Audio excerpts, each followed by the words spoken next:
Beth, not the start we were looking for.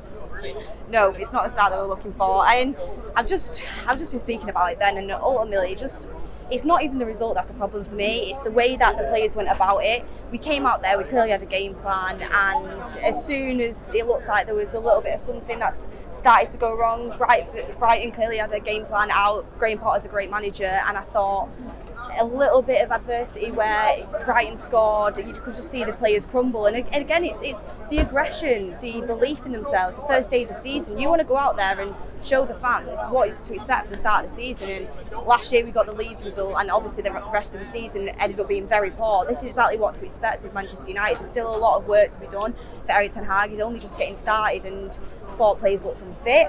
I think lacklustre. I thought the players looked nervous, indecisive, and if you look at Fulham versus Liverpool, they've just been promoted. They're very excited to come up and play against Liverpool. Much more intimidating can you get? They were in the Champions League final. Yet there was aggression there. They looked like they thought they were going to win. First to every ball, going into tackle strong. And I thought with Manchester United it was the opposite. I thought we stood off a little bit. I thought players didn't know, started to get indecisive about what passes they were going to make. The positions of the players, it looked like they've forgotten all the positional work that Erik ten Hag had done, and it just didn't look up to pace, not aggressive enough for me. Where did that go wrong in the first half for you, though, Beth? Because it was all areas of the pitch that weren't working at. Where do I start? Yeah, exactly. Was there any particular area? A lot of people have moaned about the midfield and the performances there. You mentioned Luke Shaw there. It seems to be the whole team again, ultimately, but there were areas that were a lot worse than others. Well, I'll tell you one thing, De Jong isn't fixing that. We need much more than that, and I'm hoping with the result that's the only positive that can come for it. They might sit back and think we need to back Ten Hag even further, we need to give him more money, because there's players on that pitch that just can't handle the pressure of playing for Manchester United. They just can't wear the shirt. They'll play well in pre-season, they'll play well when the pressure's off. When the pressure turns back on, again, they just start to crumble. And I think middle of the park, McFRED again, going into the season with McFRED. I said before we started the season, there will hopefully be no more McFRED this season. I thought just don't complement each other well at all. McTominay kind of playing a box-to-box role, but offering nothing, not winning. I think he won one challenge the whole game. Every time he got the ball, his pass didn't come off. I just think he was so poor. And that first goal as well, McTominay in the middle of the park messing about with it. And you can all blame whoever you want in the defensive line. The defensive line wasn't good enough either, but continually it keeps happening. One mistake, I understand. Two mistakes, you learn from it, but continually losing the ball in stupid positions like that, it's eventually going to cost you, which it did with Brighton. And we consistently were giving the ball away, which you hadn't seen much in pre-season. Consistently there was easy passing routes on, but we were going for the pass that didn't even look on. It was so indecisive. And I think no striker outlet either. No striker outlet. When Ronaldo came on, we did have that sort of presence there, and we had someone who could win balls. Rashford he wasn't playing up front, but often he would be the furthest man forward along with Eriksen, and they're not centre forwards. They're not going to win that ball that Ronaldo does in the air. They're not going to do that hold-up play, whereas what Martial has been doing in pre-season. And I knew in the first half, after about 10 minutes, we weren't going to score, because without Ronaldo or without a striker on that pitch, there's very, very little going for Manchester United, especially when you've got players like Bruno that we know he's not on form with his shooting at the moment. And Bruno, another player, one of our star players, one of the, in my opinion, our best players.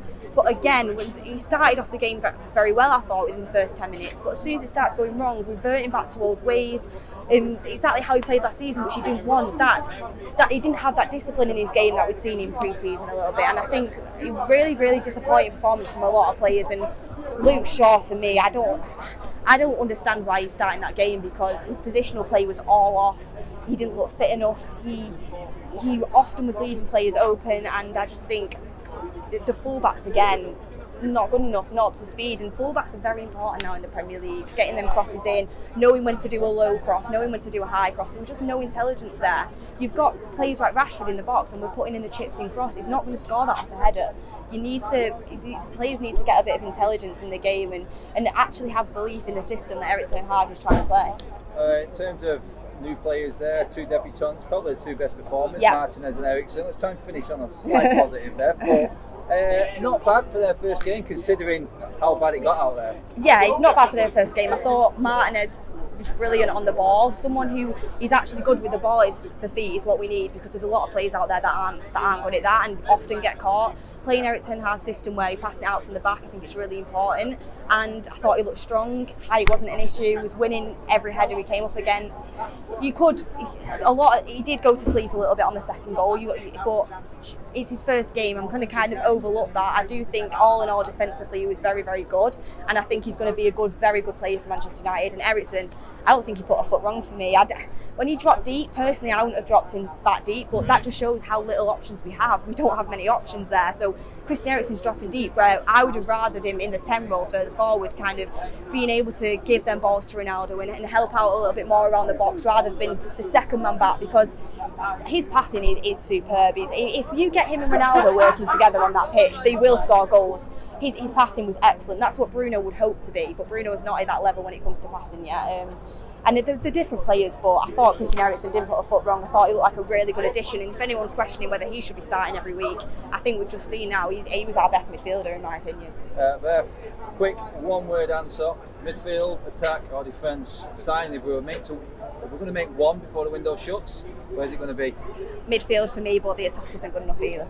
There you go, more than one word. Well said. Cheers, Beth. Cheers.